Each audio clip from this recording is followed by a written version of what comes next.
Então, vamos lá. Continuando aqui ainda o assunto sobre vetores, só que hoje a gente vai ver o que são componentes de vetores, certo? Também vamos ver aqui como é que a gente faz a decomposição vetorial. Só que a gente antes tem que lembrar o seguinte, que a gente viu em vídeos passados, que a gente viu que a partir de dois vetores, eu tenho aqui o vetor A, certo?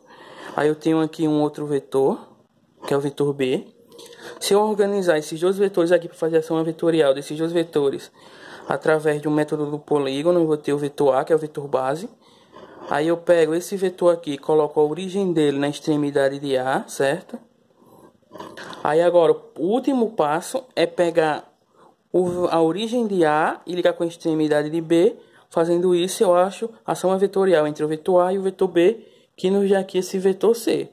Ou seja, o vetor C vai ser igual à soma vetorial entre o vetor A mais o vetor B. Beleza? Só que a gente agora vai usar o método das componentes para a gente achar a soma vetorial. Porque o método da decomposição vetorial ou o método da soma vetorial através das componentes, ele é mais preciso que esse método aqui, certo?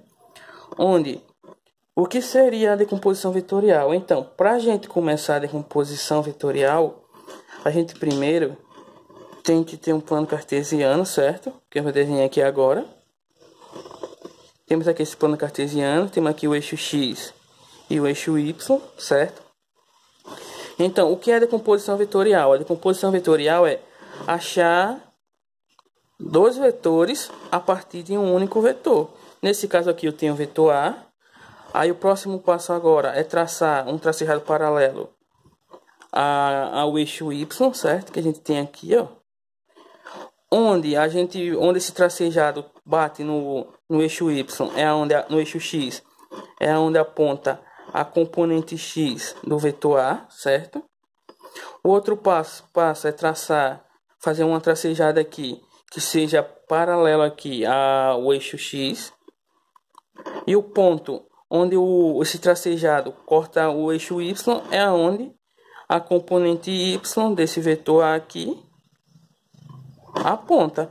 Então, isso aqui que a gente encontrou aqui, esses dois vetores, são o que nós chamamos de componentes, certo?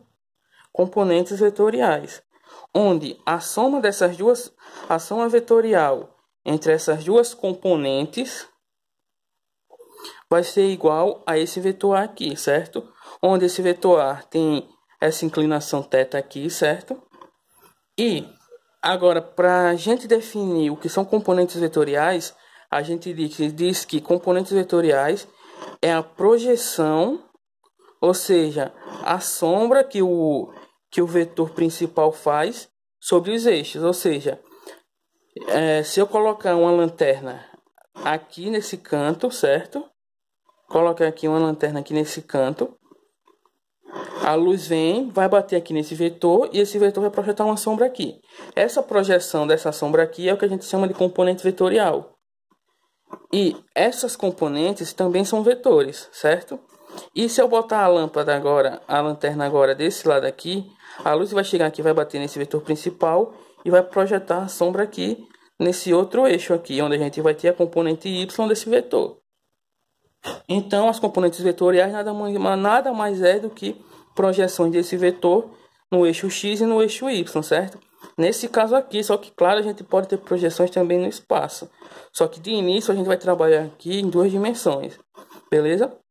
Aí, para a gente encontrar aqui o módulo dessas componentes, a gente tem que aplicar aqui trigonometria básica, que é um triângulo retângulo. Por quê? Vou desenhar aqui novamente aqui esse mesmo esquema.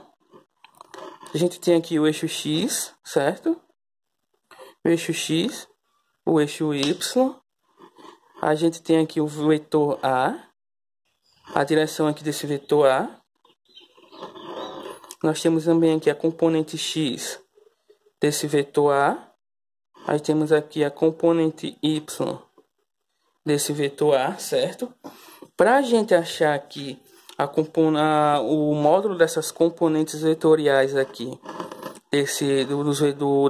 o módulo das componentes do vetor A, que é o módulo da componente da componente x, o módulo da componente y, a gente tem que aplicar a trigonometria básica, certo? Onde, se a gente pegar esse componente y aqui, ou esse componente y aqui, se a gente não mudar o módulo, a direção e o sentido dele, a gente pode pegar esse vetor aqui e transferir ele para cá, ó, certo? Ou seja, além de aqui ser a y, aqui também é a y, certo?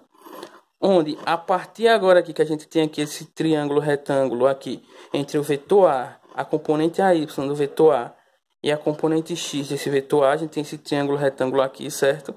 A partir disso aqui agora, que a gente pegou esse vetor AY aqui, e pegou ele com o mesmo módulo, mesma direção e mesmo sentido, e projetou ele para cá, sem mudar nada dele, certo? A gente apenas tirou ele daqui do eixo e colocou ele aqui, certo?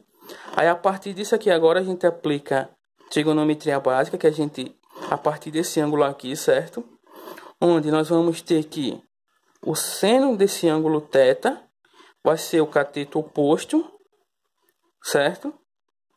Vai ser o cateto oposto, nesse caso aqui como a gente está trabalhando com vetores, o módulo do cateto oposto sobre o módulo da hipotenusa. Só que como a gente quer achar o módulo dessa componente vetorial aqui, a gente agora tem que isolar ela. Então, o módulo desse componente vetorial aqui vai ser igual ao módulo de A vezes o seno do ângulo que a gente tem aqui, que é o ângulo de inclinação, certo? Então, esse aqui é para a gente usar para calcular essa equação. A gente usa para calcular o módulo dessa componente y. E para a gente calcular o módulo da componente x, a gente usa agora o cosseno, que o cosseno de θ vai ser igual ao cateto adjacente, que nesse caso aqui é a componente x do vetor A, certo? Sobre a hipotenusa, que é o próprio vetor A.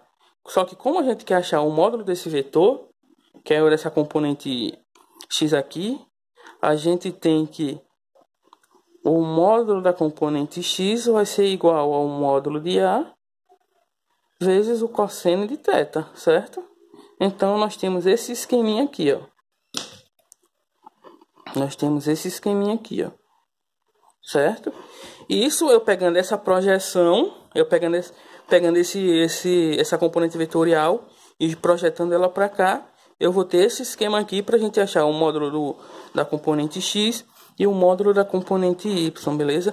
Aí no próximo vídeo eu vou mostrar como a gente acha essa inclinação aqui a partir do uso dessas componentes, e também vou mostrar como a gente encontra aqui o módulo desse vetor, beleza? Então, nesse vídeo de hoje aqui é basicamente isso, e no próximo vídeo, como eu já falei, eu vou mostrar algumas propriedades que envolvem aqui as componentes dos vetores. Então, valeu!